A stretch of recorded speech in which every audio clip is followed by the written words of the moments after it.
I will now call to order this hearing of the Yukon Legislative Assembly Special Committee on Electoral Reform. Allow me to introduce the members of the committee. My name is Kate White. I'm the chair of the committee and member of the Legislative Assembly for Takini Copper King. Brad Cathers is vice chair of the committee and a member for Lake LaBarge. And finally, the Honorable John Stryker is the member for Mount Lawrence Southern Lakes. This committee was established by the Yukon Legislative Assembly on May 26, 2021. The committee's purpose is to examine electoral reform and report to the Assembly its findings and recommendations. In our study of potential changes to the voting system, the committee is seeking input from subject matter experts. Today, we have with us representatives from Fair Vote Canada, a nonprofit organization that advocates for proportional representation. Anita Nickerson has been involved with Fair Vote Canada since 2008 and has been its executive director since 2017. Prior to joining the voting reform movement, Anita was an addictions counselor and mental health worker. Ms. Nickerson lives in Kitchener, Ontario. Gisela Ruckert is a Fair Vote Canada board member and a longtime grassroots organizer living in Kamloops, British Columbia. She works with various nonprofits on a local, provincial, and national level. We will start this hearing with a short presentation from Fair Vote Canada, and then committee members will have the opportunity to ask questions. We will now proceed with the presentation. Anita? All right, well, thank you very much for inviting us to present to Yukon Special Committee on Electoral Reform. We're really thrilled to be here, and I have a presentation. I'm just going to bring it up here. Okay, so I'm assuming everybody can see this presentation. So I just want to start by saying that I am in Kitchener, Ontario, which is the traditional territory of the Haudenosaunee, Anishinaabe, and Neutral peoples. So what we decided to focus on today is the process to get to electoral reform. So we realized there's a lot of other things we could have focused on, models, details of systems, all that exciting stuff that people associate with Fair Vote Canada.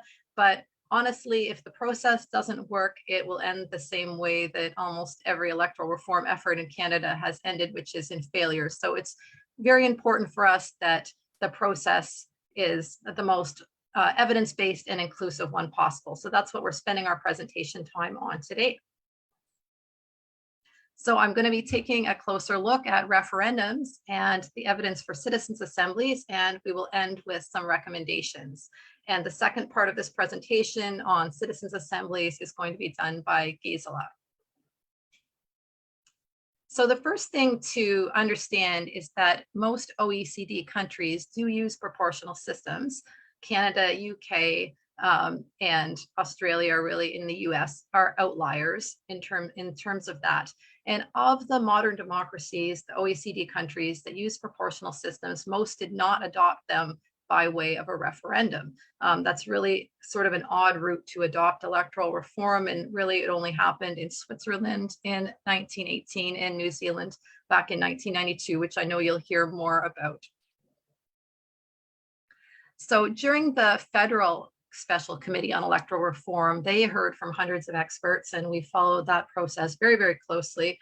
And this was a quote that really struck me from Yasmin Dawood, who said, "A referendum is not necessarily a politically neutral choice," which is sort of a diplomatic way of explaining the situation. So a lot of the work that I'm going to be talking about today was done by Professor Lawrence Leduc, who is a professor emeritus at the University of Toronto and an expert on citizens' assemblies, referendums, and electoral reform. And Professor Leduc says that while the democratic values may say that the voters are always right, it appears to increasingly be the case that the institutions that are intended to provide solutions can just as easily act to block them. The playing field in referendum campaigns is far from level. The no side possesses a powerful advantage, while the yes forces tend to face an uphill struggle. And I'm going to be talking more about that in detail. So just so that you're clear that it's not just, well, this is Fair Vote Canada, of course we want to win, right? So we don't want a referendum. There's been a lot of research done around the world by people who have no skin in this game in Canada related to electoral reform on referendums. And here you're looking at a chart that was done by Lawrence Leduc, looking at referendums around the world and what happens to support for the change side or the yes campaign in the month before people go to vote. So the general gist of it is you can be heading into a campaign on the yes side with a huge advantage, a lot of generalized public support. And in those last few weeks and last few days, it's almost always the case that support for the change side plummets, often dramatically. And this was also shown by Alan Renwick, who is the director of the UK Constitution Unit, who did expanded on Lawrence Leduc's work and looked at some more referendums in some more countries and found exactly the same thing. It's quite common for there to be a 20-point drop when people actually go to vote on something that is new. And now, of course, there are exceptions to that. So in Fair Vote Canada, people talk a lot about New Zealand because it's, you know, the one that changed their system. How did they do it? I think we want to be clear that what happened in New Zealand isn't a model for how to get electoral reform in the rest of the world. Leduc outlines specific situations where the yes campaign is likely to be able to overcome the tremendous hurdles. And those situations rarely apply to electoral reform referendums in Canada. So about a year or 2 years ago, we had Frank Graves, who's the president of ECOS Research, come and talk to us at our annual general meeting.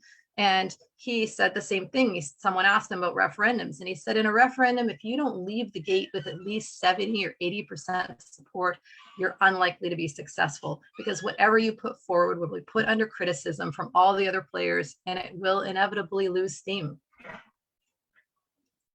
During the federal ERE, they invited a bunch of experts, including Arthur Lupia, who's from the United States University of Michigan. I think he's the vice director of the National Science Institute now.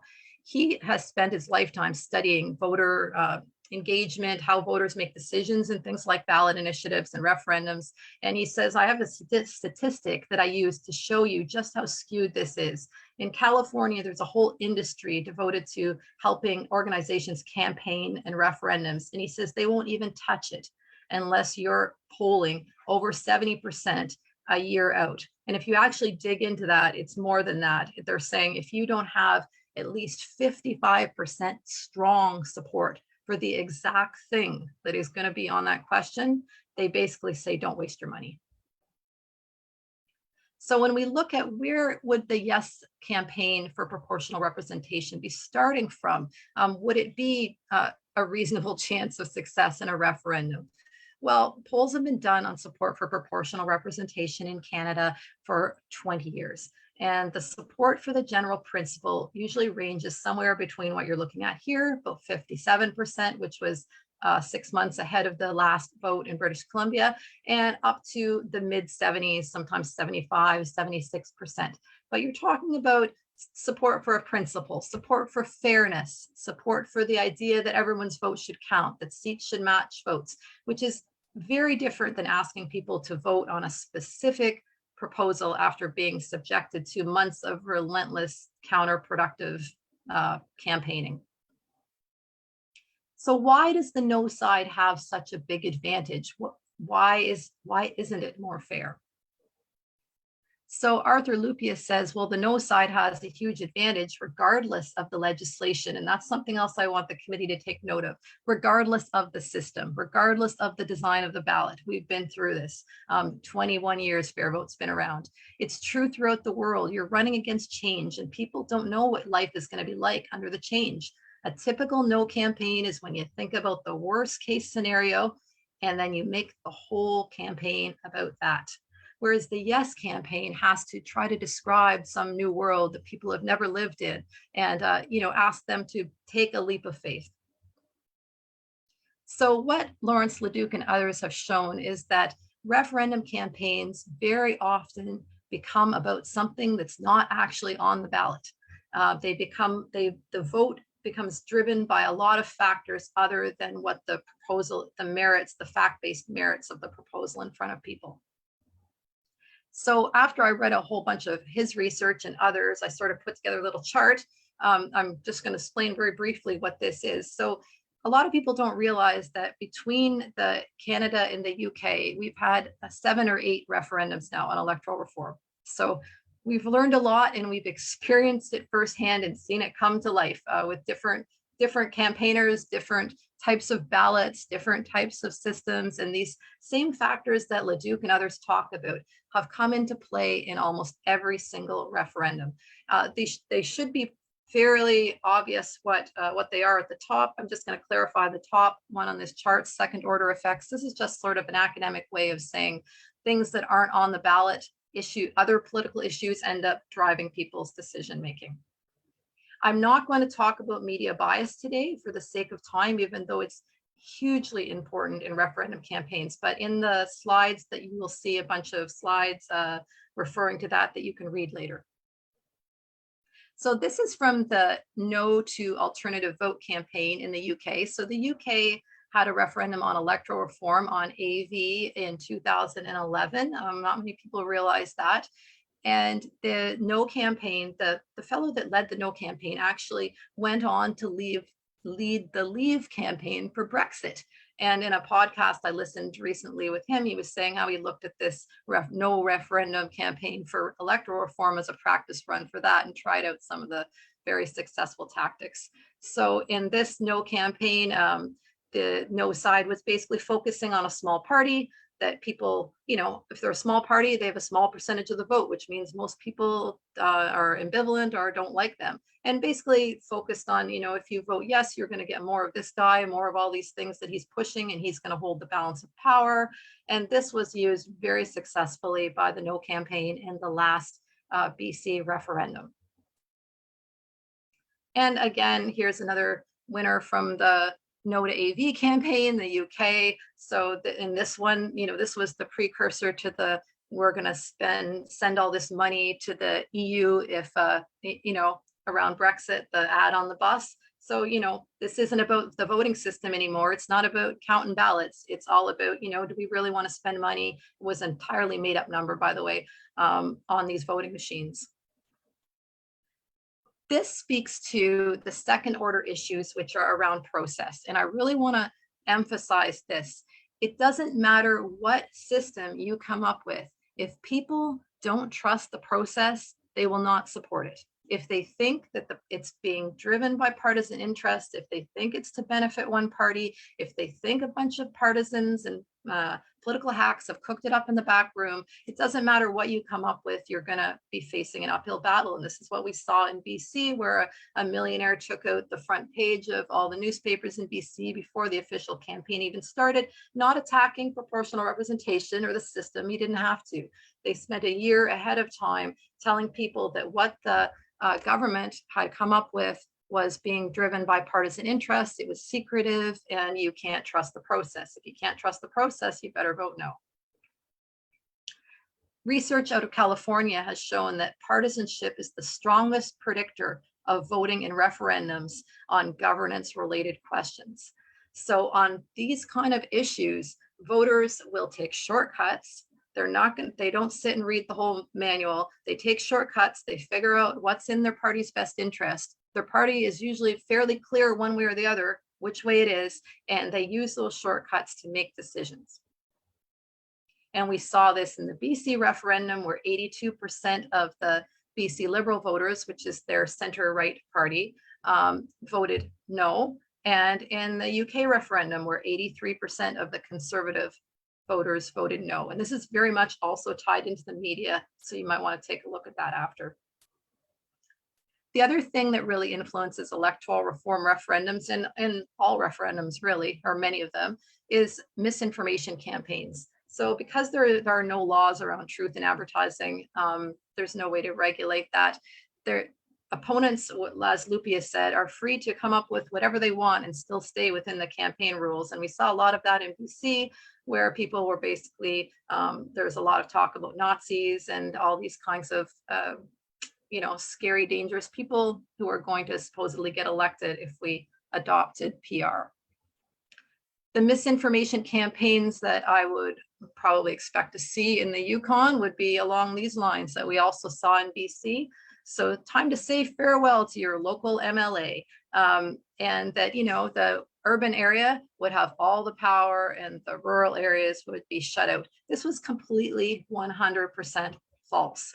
100% dishonest information. It ran in full-page newspapers. These kind of social media ads ran, and it didn't matter that the government was saying there was an ironclad guarantee that no region was going to lose a single seat. That didn't matter. These things were hugely effective. So a few years ago, MIT did a huge study of the effect of false information on social media. And they showed that false information reaches many more people than true information does. It's way more likely to be retweeted. It takes off 6 times faster. And they found that this effect of how quickly it spreads into social networks was so much more pronounced for political posts. After the last BC referendum, there was an exit poll done, and they went through a bunch of the different talking points of the no campaign, which ranged from outright dishonest to severely misleading. And they found that all of these talking points affected people's decisions a little or a lot. So these are just a few examples. MLAs might be appointed from party lists, completely false information. Voters from rural areas might lose representation. 45% of people who voted no said that affected my decision a little or a lot, and it was completely false. And again, I'm drawing your attention to the process. The government might have rigged the process for partisan gain. So heading back to 2005, and I know you're going to hear from an expert from PEI, Leonard Russell, who chaired the Commission on PEI's Legislative Future, back almost 20 years ago now, testified for the Electoral Reform Committee. And it was sort of humorous because he said, I'm going to tell you something that I've never told anybody, only said it to my coffee cup.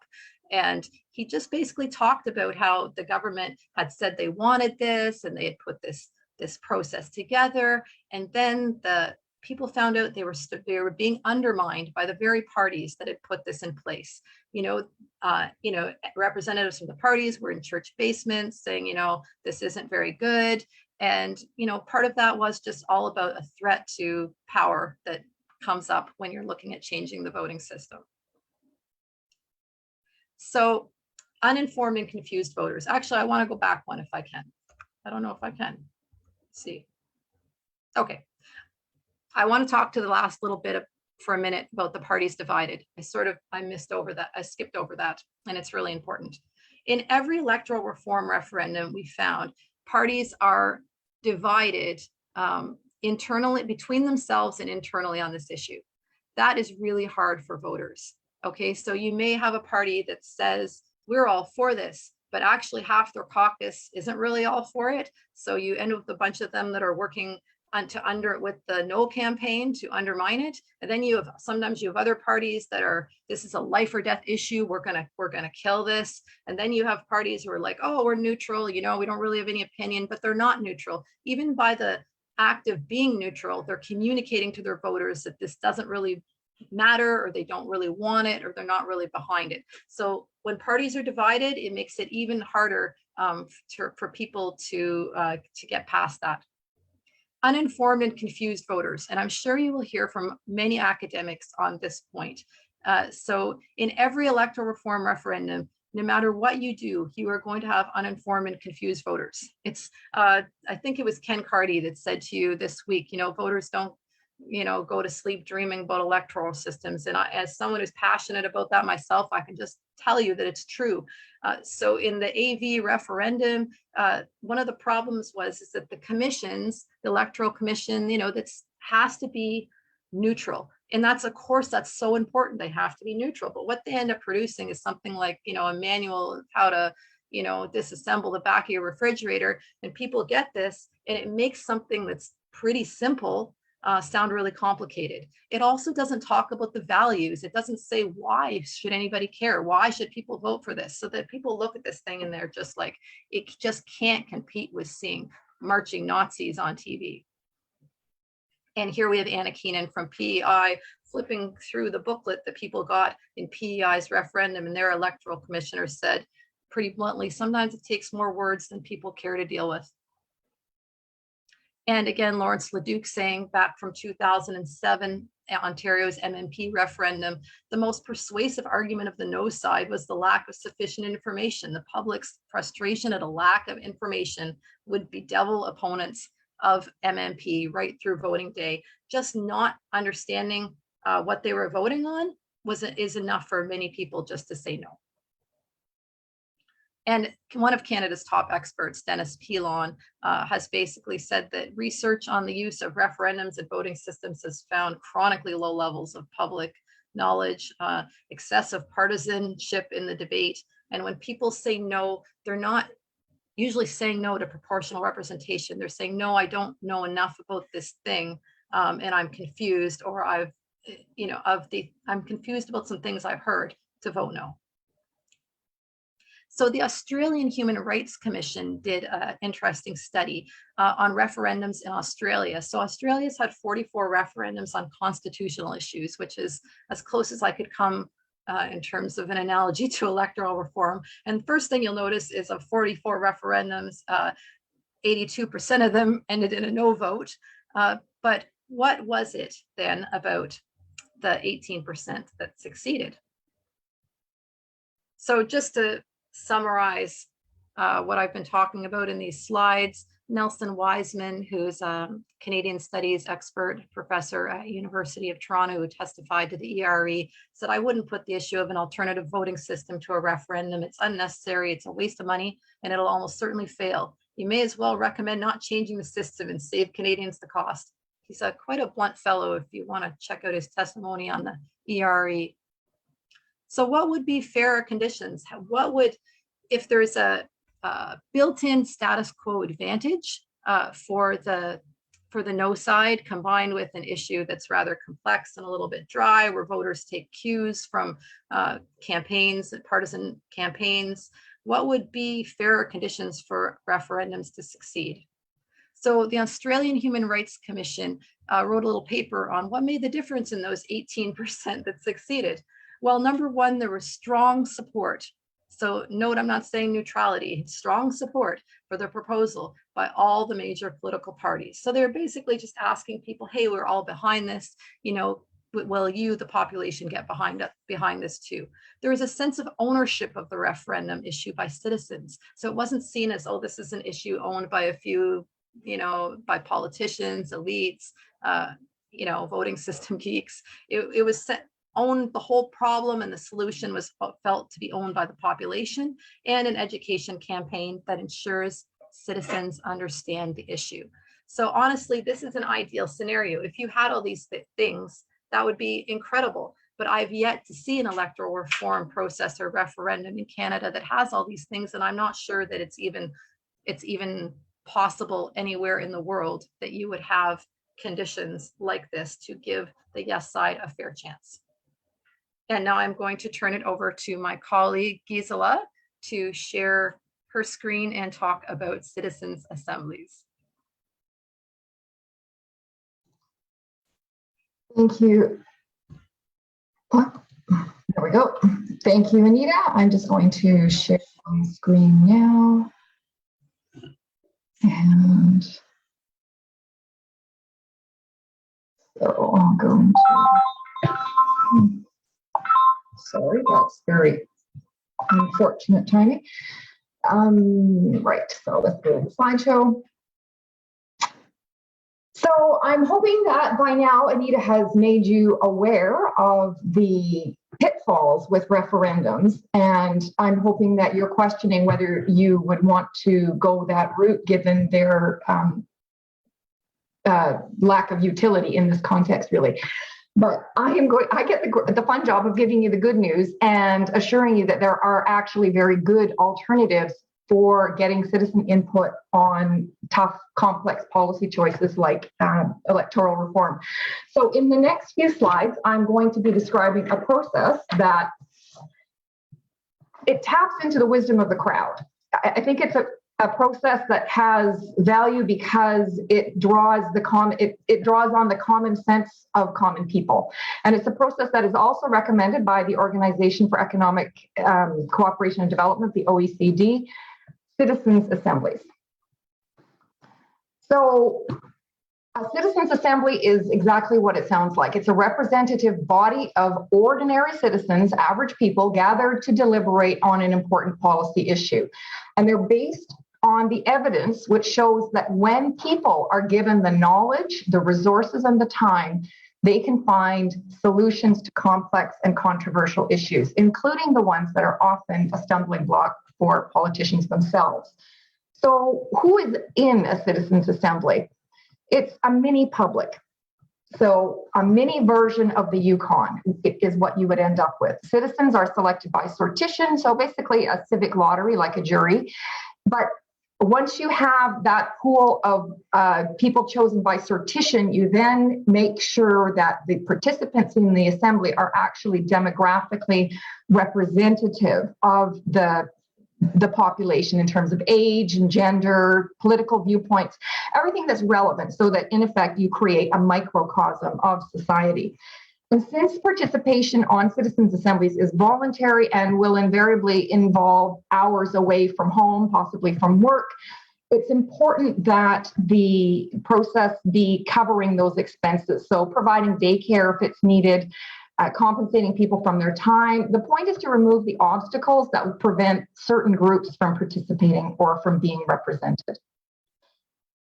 There are loads of examples around the world and within Canada. This is one of the more recent ones, the Scottish Climate Assembly.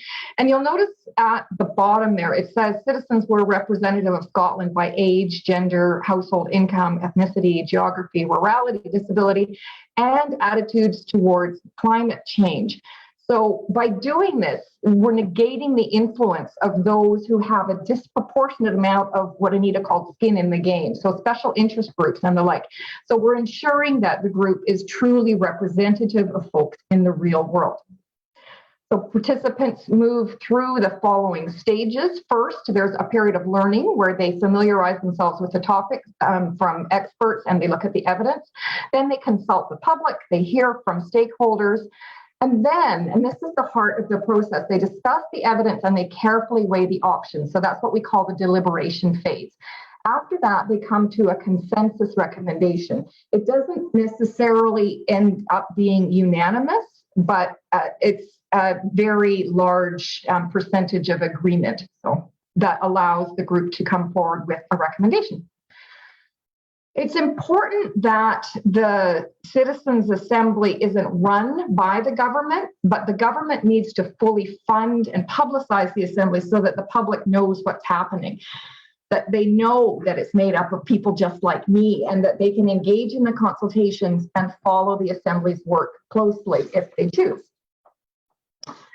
So in Canada, just to back up there, ensuring that the public is aware of the process also makes it more likely that the recommendations will actually be acted on, because you've got the ideal conditions of public support and you've created that expectation for action.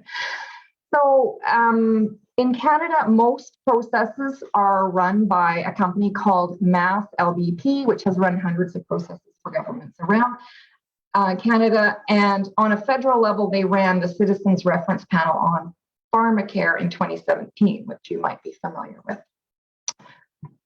So again, it's important to fully fund the assembly and to publicize it so that the public knows what is happening and that they can choose to follow along if they like. Citizens assemblies are spreading around the world. There are many examples here on the page. I'm not going to go through each one of them, but you can perhaps check out some of those later if you're interested. And this is a really neat little animation that shows how they've been popping up from, I think it starts in 1970 up to 2019. And you can see that, they're starting with a few here and there. And as you go through the time lapse, they really take off. And that's where we are right now. So as I said, what's being called the deliberative wave by the OECD has been building since the 1980s. You can see that the number of citizen-driven consultative processes are going up every year in the OECD countries. So this is a report that I would highly recommend that you check out. The Catching the Deliberative Wave report from the OECD is an extremely thorough look at these deliberative processes from around the world. And there is an executive summary there. It's a very long report, but the executive summary will give you the highlights, and it will inform your understanding of what is involved in these processes far more than I can do in the short time that we have. So in terms of benefits, we tend to get better policy outcomes when we create the space for deep learning and deliberation.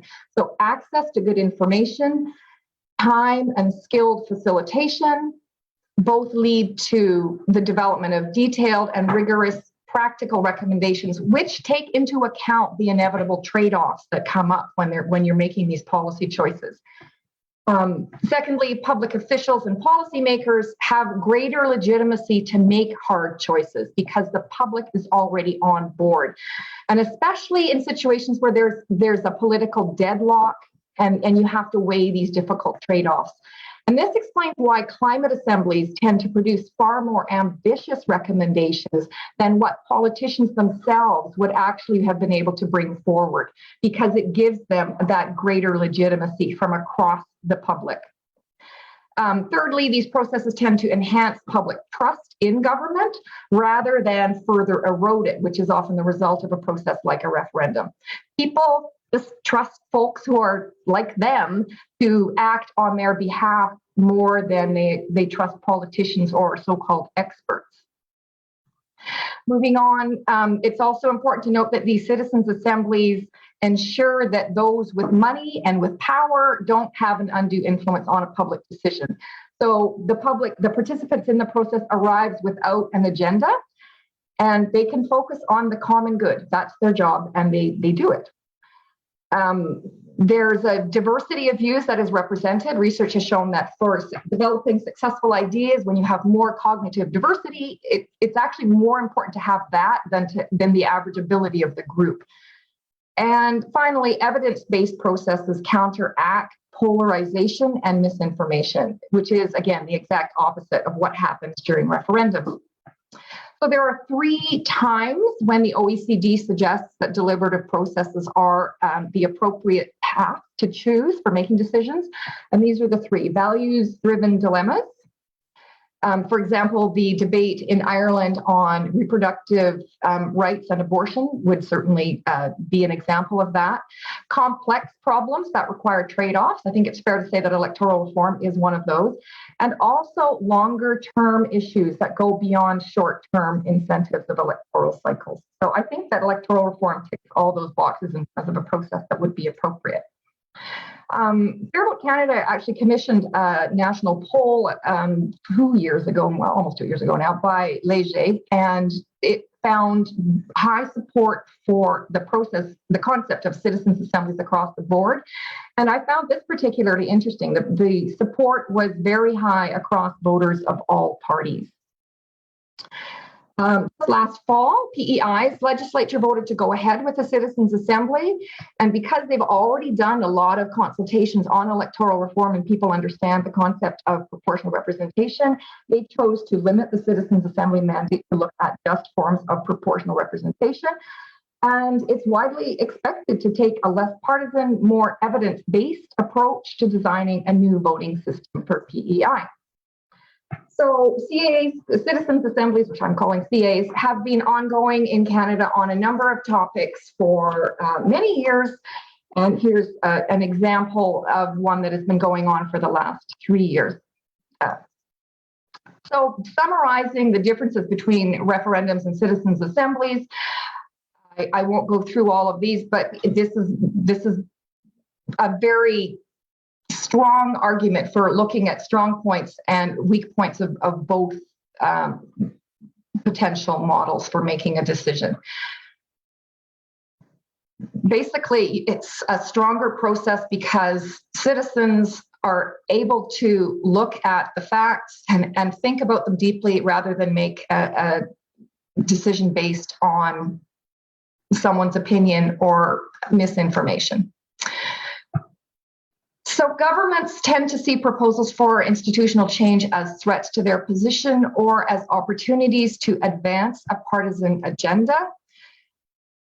Proposals put forward by organizations are easily ignored.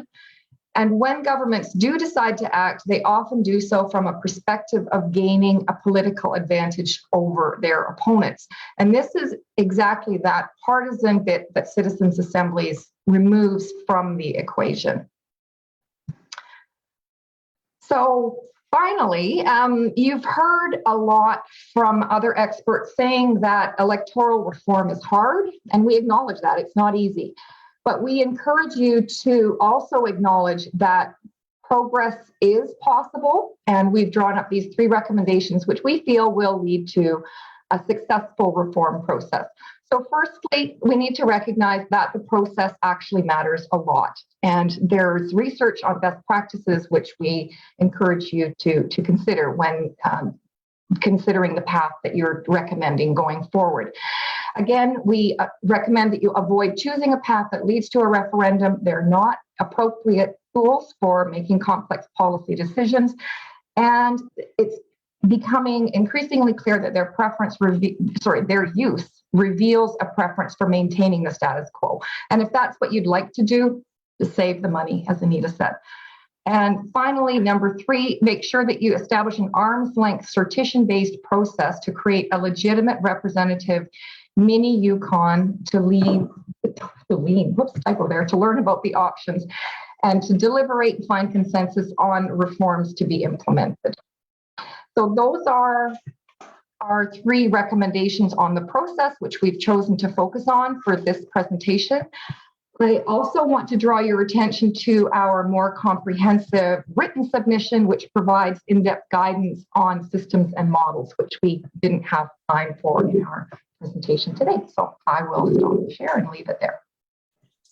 I'd like to thank you both very much for your presentation. Gisela is correct. So the written submission from Fair Vote Canada is available on the committee's website, which I will cite at the end. But what I'd like to do right now is give committee members an opportunity to ask questions. Mr. Cathers, would you like to start?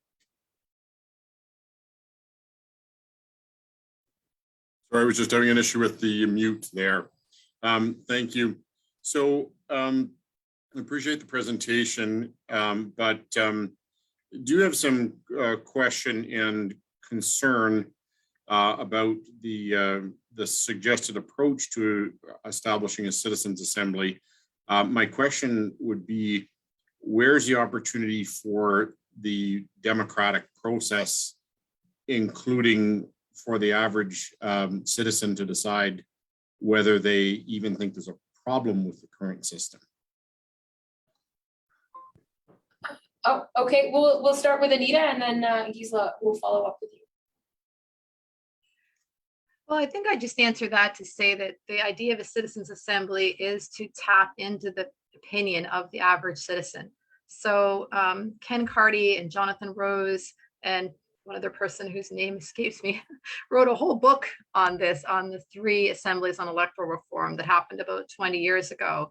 And they showed how truly representative the people were. So these were folks that were coming in that had no idea about electoral reform. They had no preconceived opinions. They knew very little about it, and they reflected the average population. So the idea of the citizens assembly is this is what citizens would think if they were fully engaged and able to take that time to hear each other, listen to each other, learn what each other's experiences and thoughts are. So they are like a mini public. The second thing I'd emphasize is what Gisela talked about a lot in her presentation, which is providing the funding and means for the citizens in the Citizens Assembly to reach out to the population. So if you look at, there was a couple of citizens assemblies on climate in the UK and in France. The one in the UK, almost nobody knew about it. The government treated like a very quiet advisory committee. The one in France, the government seriously put effort and money to promote this as a legitimate process. And by the end, 70% of people in France knew that this Citizens Assembly was taking place. So I would say that's what makes those links. Oh, I want one more point, sorry. The other thing is that we probably didn't touch on is that the Citizens Assembly should be free to consider all options, including keeping the status quo. So it should not be limited to options that Fair Vote Canada likes. It should start with a blank slate, and that also gives it credibility in the eyes of all voters. Thank you, Anita. Gisela, did you want to add something to that? It was actually Anita's final point, that they would actually have a mandate to consider the status quo as one of the options, as well as non-proportional systems and other, voting systems that they could look at. So they would not be excluded or limited from considering a recommendation of making no change. Thank you. Mr. Stryker, have you got a question? Oh yeah, I'm sure I've got a few. Thanks, Madam Chair. Thank you very much for the presentations. Just to begin with, I've got to say that sortition is a new word for me, so I was quite excited about that. Say that there were a Citizens Assembly. What is your recommendation or thoughts around? Because if you empower the Citizens Assembly to go where it wants to go, maybe it goes towards a referendum, even though there may be things that they look at it and they consider it for all the reasons that they might, because they're a mini Yukon, or in our case, or a mini democracy. So and I also am curious to ask you what your thoughts are around how if it wasn't to go to a referendum, like, would it be that are you recommending that if we set up a Citizens Assembly, it would be that the recommendations that come out are binding, or are they, recommendations to be considered by the government or the legislature of the day? All right, who is going to field this question? Any kind of Gisela? Okay. Thank you.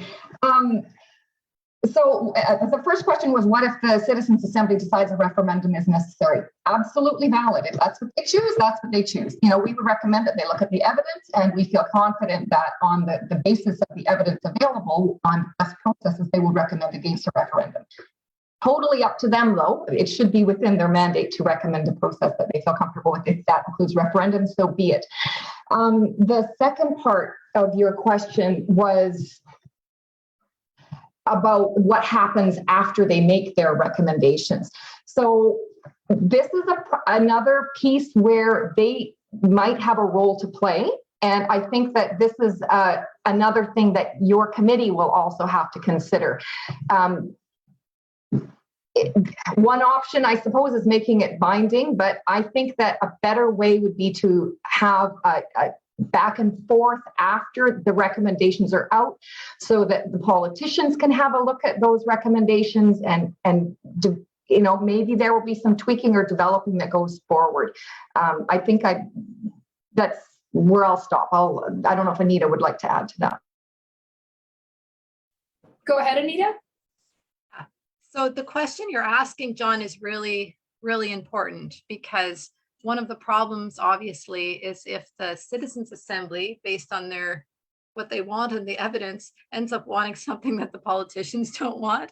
I mean, that's like the catch-22 of electoral reform. And I hate to use that cliche, it's hard, okay, but there's no easy answer to that. And that is something that this committee needs to talk about. But I completely agree with Gisela that the ideal scenario for me is that the Citizens Assembly is not binding. You can't legally bind politicians to act on a Citizens Assembly.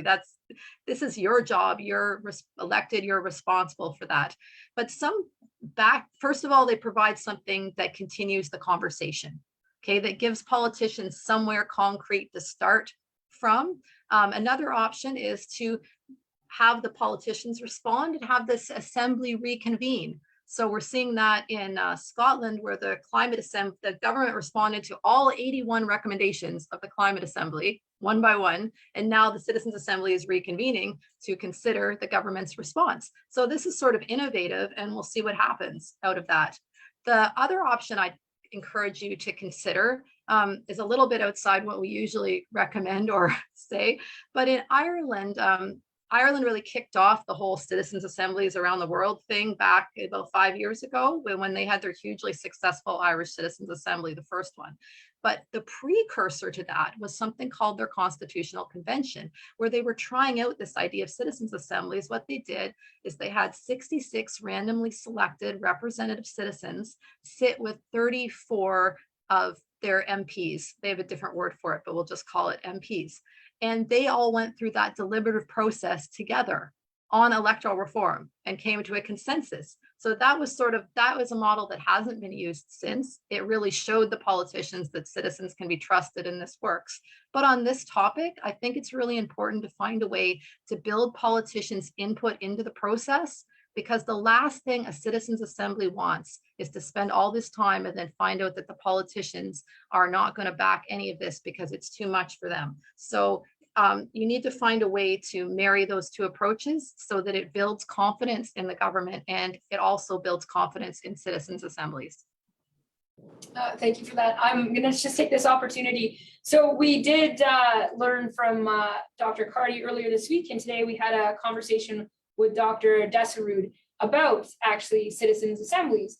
And so if we were to hold the example in British Columbia up as best practice in Canada, you know, we just had the conversation about the new citizens' assembly that's been called in PEI, and I have to say that there's lots of concerns there, because none of those parameters that have been set out to make sure that it's a mini, for example, Prince Edward Island has been set. I think in the Yukon, the closest comparison that I would make that we've had similarly would almost be planning commissions for area here. And I guess one of the things that I was surprised about is I might have before today been like, well, we need to go to a referendum because we need to hear from people. And you've done a very good job of arguing the opposite. So if, for example, we were to go towards the citizens' assembly, like, I guess one of the challenges becomes like how does a jurisdiction that hasn't ever done something to that scale, like what's the first step towards that? Anita, go ahead. I'll take a shot at this. It's not something that I have an answer off the top of my head. I guess I would first just start by reframing what you said. We do need to hear from people. Absolutely, 100%. It's just, how do we hear from them, and how do we ensure that we're hearing from the equivalent of everybody, not just the most motivated people and the most motivated campaigns that can push their voters out to the polls. We want to hear from everybody, including Indigenous, including people that maybe don't even vote, people that are disengaged from the process, because in a way, that's what this is for. You know, it's to improve democracy for everyone. In terms of what would be a next step in planning this, I would encourage you to talk with the organization in Canada that does most of these processes, Mass LBP, because they've done hundreds of these for government at different scales. And I also wouldn't be quite so overwhelmed about how huge it has to be. A population the size of the Yukon, I mean, previous electoral reform assemblies have been, 100, 160 people. The population of the Yukon, I'm just guessing, I would think they might recommend closer to 50 people. And it doesn't need to take a whole year. The assemblies in Scotland, for instance, the more recent ones, and the climate assembly in France took about 6 months. They had like 6 or 8 full weekends. So take it one step at a time and have somebody who knows who does this for a living walk you through it. Thank you. Gisela, have you got anything to add to that? Okay. Just aware of our time, Mr. Stryker, have you got another question? Thank you, Madam Chair. Another question that I wanted to pose was one of the things that we had presented to us yesterday from Dr. Everett in New Brunswick was, okay, let's say that we try, or we move down the path of electoral reform and it's not successful or it does not change the electoral system. She discussed other ways, other things that could be changed. I haven't had the opportunity yet to go through your submission, and thank you very much for that, and I will. But if there were other things, and they could come through a citizens assembly as well, of course, but are there other things that you would identify that would be good to haves under the broader umbrella of electoral reform, rather than just purely the system itself? Looking to see who will answer that question. A visual cue. Gisela, thank you. Good. But Anita probably has something to add as well. In terms of other ways to enhance your electoral system, there are things you can do. And I think some of Dr. Everett, I think it's her name. I listened to her presentation yesterday, and I agree with much of what she said in terms of campaign finance, per vote subsidies, incentives for, having minority groups, underrepresented groups represented. She herself said, though, that those are tweaks, and that her primary recommendation, really, she said, if you had the option, proportional representation or not, go for proportional representation. So yes, there are other things that you can do, and they might have an impact. She said they're still figuring out whether the things that they have done have actually had an impact. They're hoping for data after the next election.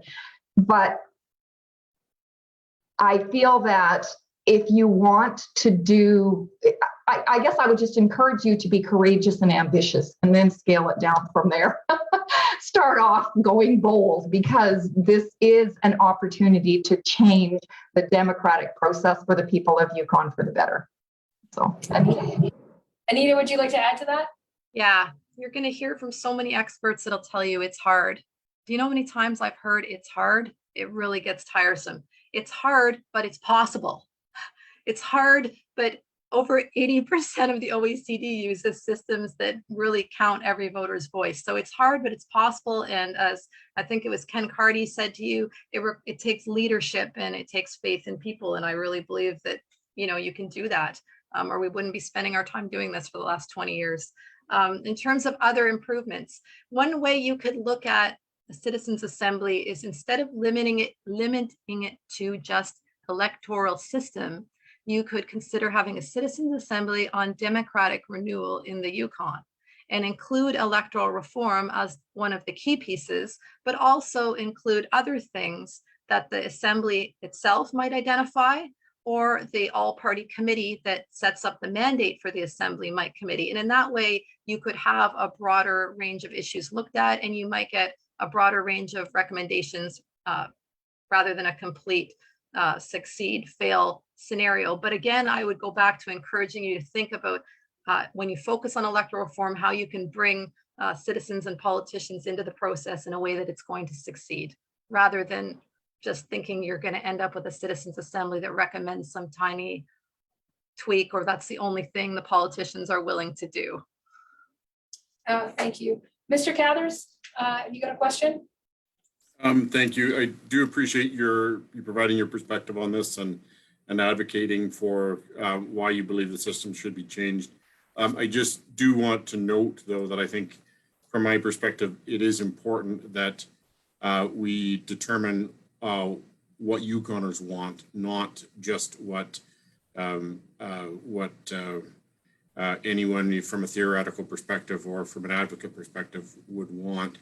I think we need to understand through this process whether Yukoners think that there is a problem with the current system, and if so, what those problems are and how you solve them.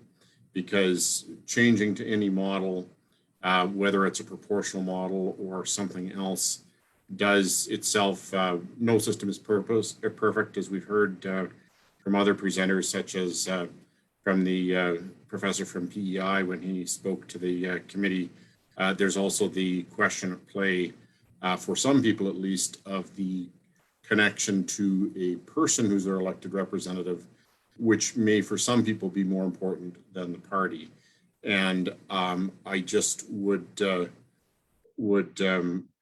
ask then, to specifically from a question perspective, you indicated your view that the problem with doing a referendum is that there's a preference for the status quo, but there have also been cases where referendums have succeeded, including in the case of Brexit. That was a pretty notable departure from the status quo. And I would just ask if you could clarify why situations like that aren't an indication that perhaps people change from the status quo when they've decided that there's a problem and they actually want that change. I'm just looking, oh, Gisela. Okay, we'll start with Gisela. Sorry. Thank you. I'll respond to the first part. I'll let Anita respond to the Brexit question. But first, I want to say, I think we're in 100% agreement that we want citizen input. We want to know what the people of Yukon want, if they want their electoral system reformed or not. And I think what we're trying to suggest is the process for getting an accurate answer for that, a representative answer to that question of what do Yukoners want, because that's exactly the right question. And the way to get that is via a citizens assembly. That is the best process for getting a good answer to that very important question. I also just want to quickly address the confusion about the local representatives. When I listened to some of the presentations earlier this week and last week, there seemed to be this perception that, and you'll notice we haven't advocated for PR today. We're talking about process issues, but just because you brought it up, I want to say that proportional representation does not mean that people lose local representatives. And in fact, Fair Canada no longer supports models that actually remove local representatives. So I would like to, if we had more time, I'd love to go into that more deeply, but all of the systems that we're talking about maintain local representation. So I'll just turn it over to Anita now if you'd like to discuss the Brexit component. Anita? Thanks for sending me that one, Gisela. I'll try not to get into Brexit here.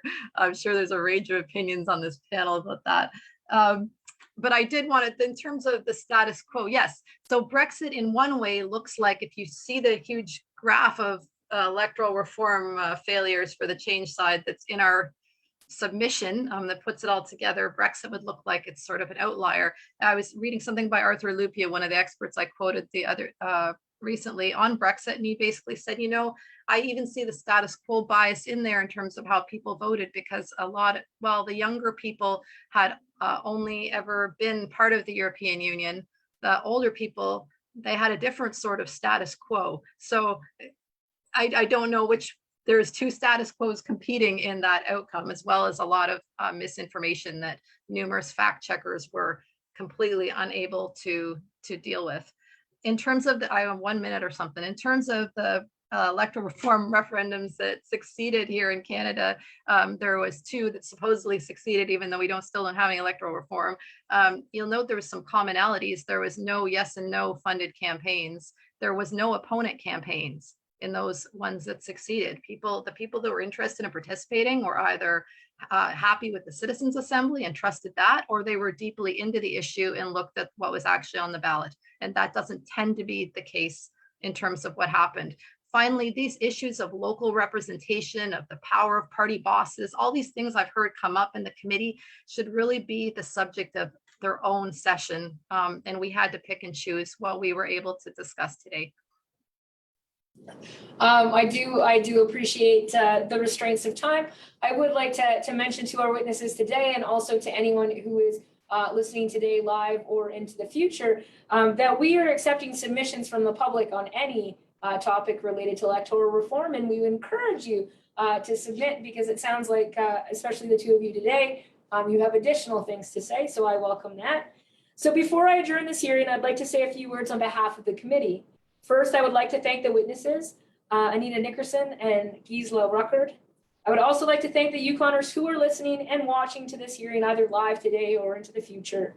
More hearings with experts from across the country are scheduled for this week, and transcripts and recordings of the committee's hearings will be available on the committee's webpage at yukonassembly.ca/SCER.